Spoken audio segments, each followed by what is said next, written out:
Arthur Teboul, Le Déversoir, poème minute, à Megan et Thelma.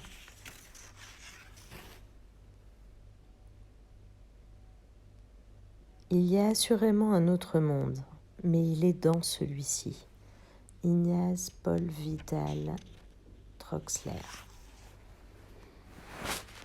Pensez à un nom. Laissez un nom commun vous venir à l'esprit. Écrivez-le. Qu'il vous plaise ou non, qu'il vous trahisse ou non, écrivez-le. Il est presque certain qu'un adjectif vous passera alors par la tête pour qualifier ce nom arrivé par hasard. Cet adjectif-là, écrivez-le aussi, à la suite du nom. Ne le refusez pas. Cette place lui revient. Il fait fi de toute cohérence, de toute grâce. Il est grotesque, banal, qu'importe, écrivez-le. Tournevis déchu. De cette association inattendue, entre ce nom venu par inadvertance et cet adjectif non désiré, naît une image nouvelle, inconnue, un trésor, qui réveille la part magique des mots et notre part de merveilleux. Cette part de soi-même, inconnue à soi-même. De ce rapprochement fortuit, jaillissent des étincelles qui nous révèlent une histoire du monde oublié, fabuleuse, archaïque et ultramoderne. Le grain de sable, entre la machine de l'habitude, court-circuite sa routine et provoque une lumière accidentelle. Passé, présent, futur, se télescope en un éclair qui illumine un instant l'univers du monde. Il y a quelque chose de plus. Si on ne se laisse pas intimider par cette langue de l'enfance et de l'inconnu, le réel s'offre dans une profondeur nouvelle. Il s'élargit. En le nommant autrement, on le fait advenir autrement. On s'autorise un rêve, une vision. Il suffit de le dire. Passants minimalistes, avec un S. Ça y est, ils existent. Regardons-les traverser. Lune abstraite, sans S. Voilà qu'elle nous éclaire. Cet exercice en est un parmi d'autres, pour s'accoutumer à la langue frontalière de la poésie, pour rendre à notre langue, en le détournant de son usage quotidien, sa vitalité. Pour le rendre de nouveau fidèle à la vie, l'invraisemblable. Quand on dispose les mots de tous les jours dans un ordre déconcertant, on résiste ordinairement à l'emploi purement utilitaire de la parole, à l'emploi purement pratique de nos vies. La poésie est un contre-pouvoir. Ce n'est pas anodin qu'elle soit un secret si bien gardé. Emparons-nous de ce feu. Résistance ordinaire. Si je l'écris avec emphase, c'est que la poésie est entrée dans ma vie d'adolescent avec cette même outrance, comme une déflagration. Depuis lors, je raconte à qui veut bien m'écouter sa puissance émancipatrice et critique, sa force subversive et lumineuse, sa nécessité. Je crois dur comme fer à ce besoin profond de poésie, là, en chacun qui nous distingue des machines et qu'il s'agit simplement de réveiller.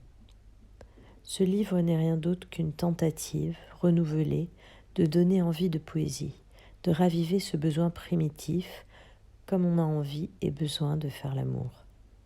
À 15 ans, Dieu sait que cette envie nous gouverne. Imitant comme je le pouvais les alchimistes de ma table de chevet, je me suis mis à écrire. Je n'aurais pas donné ma main à couper que mes vers me conduiraient sur le chemin de la scène et que je deviendrais, longue histoire invraisemblable, chanteur. Au fond, c'est la même chose. La poésie se portera mieux quand on cessera de l'assigner aux pages des livres. Et je l'écris dans un livre. Elle est partout. Elle peut être partout. Le monde est rempli de visions qui attendent des yeux. Les présences sont là, mais ce qui manque, ce sont nos yeux. C'est Christian Bobin qui le dit. La poésie est une attention, une délicate attention. À 15 ans, quelque chose en moi prêtait serment ou allégeance à la poésie. J'allais consacrer ma vie. Je n'ai pas changé d'avis. Premier jet, second souffle. La page est l'endroit où je dois être le plus habile, le plus grand. Elle est la surface bornée de mon ambition. Inévitablement, au moment d'écrire, la gravité que j'y mets me rappelle sa loi de pesanteur. Tout s'alourdit. Le poids de mon exigence m'encombre.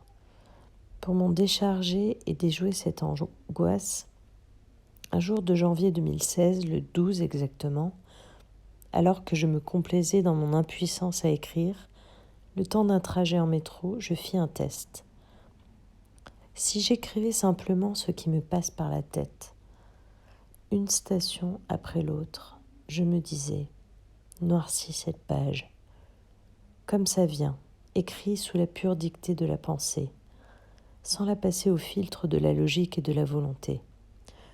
Fais fi de tes ambitions, de tes préoccupations esthétiques et morales, de tes attentes, de tes modèles. Écris ce qui te passe par la tête.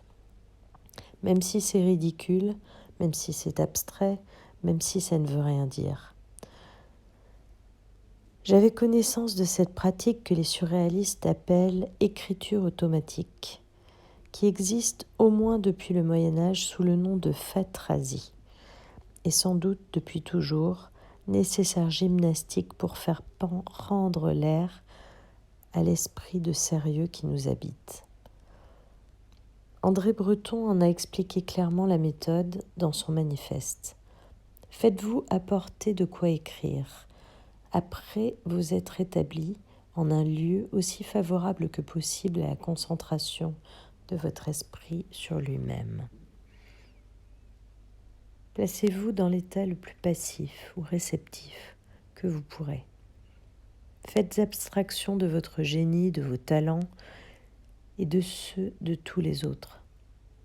Dites-vous bien que la littérature est un des plus grands, non, un des plus tristes chemins qui mènent à tout. Écrivez vite, sans sujet préconçu, assez vite pour ne pas retenir et ne pas être tenté de vous relire. La première phrase viendra toute seule, tant il est vrai qu'à chaque seconde, il est une phrase étrangère à notre pensée consciente qui ne demande qu'à s'extérioriser. Continuez autant qu'il vous plaira. Fiez-vous au caractère inépuisable du murmure. Je me suis lancée. Je me suis mis à écrire à toute vitesse ce qui me traversait l'esprit. À toute vitesse pour étourdir le plus possible le lecteur en moi, la conscience de soi, pour empêcher le goût de naître, le jugement de se former. Pour faire émerger une parole libérée des exigences de la beauté. Il fallait que je finisse avant de me rendre compte. C'était sur la ligne 11, cahier sur les genoux. Je me laissais porter par mon élan. Une fois le jeu commencé, il fallait s'abandonner. La griserie venait alors de cette danse très voluptueuse entre l'abandon sincère de soi, la volonté aiguë de faire taire la voix de la raison qui, à chaque instant, tente de parler avec autorité. C'est comme ça que j'ai écrit mon premier poème minute qui ne portait pas encore ce nom. J'ai pris mon cœur au lendemain, rien souvenu qui ne me vient, les pierres toujours rient de te voir, inhabité pauvre orphelin, qui depuis une lune abstraite t'a rendu beau comme un poète.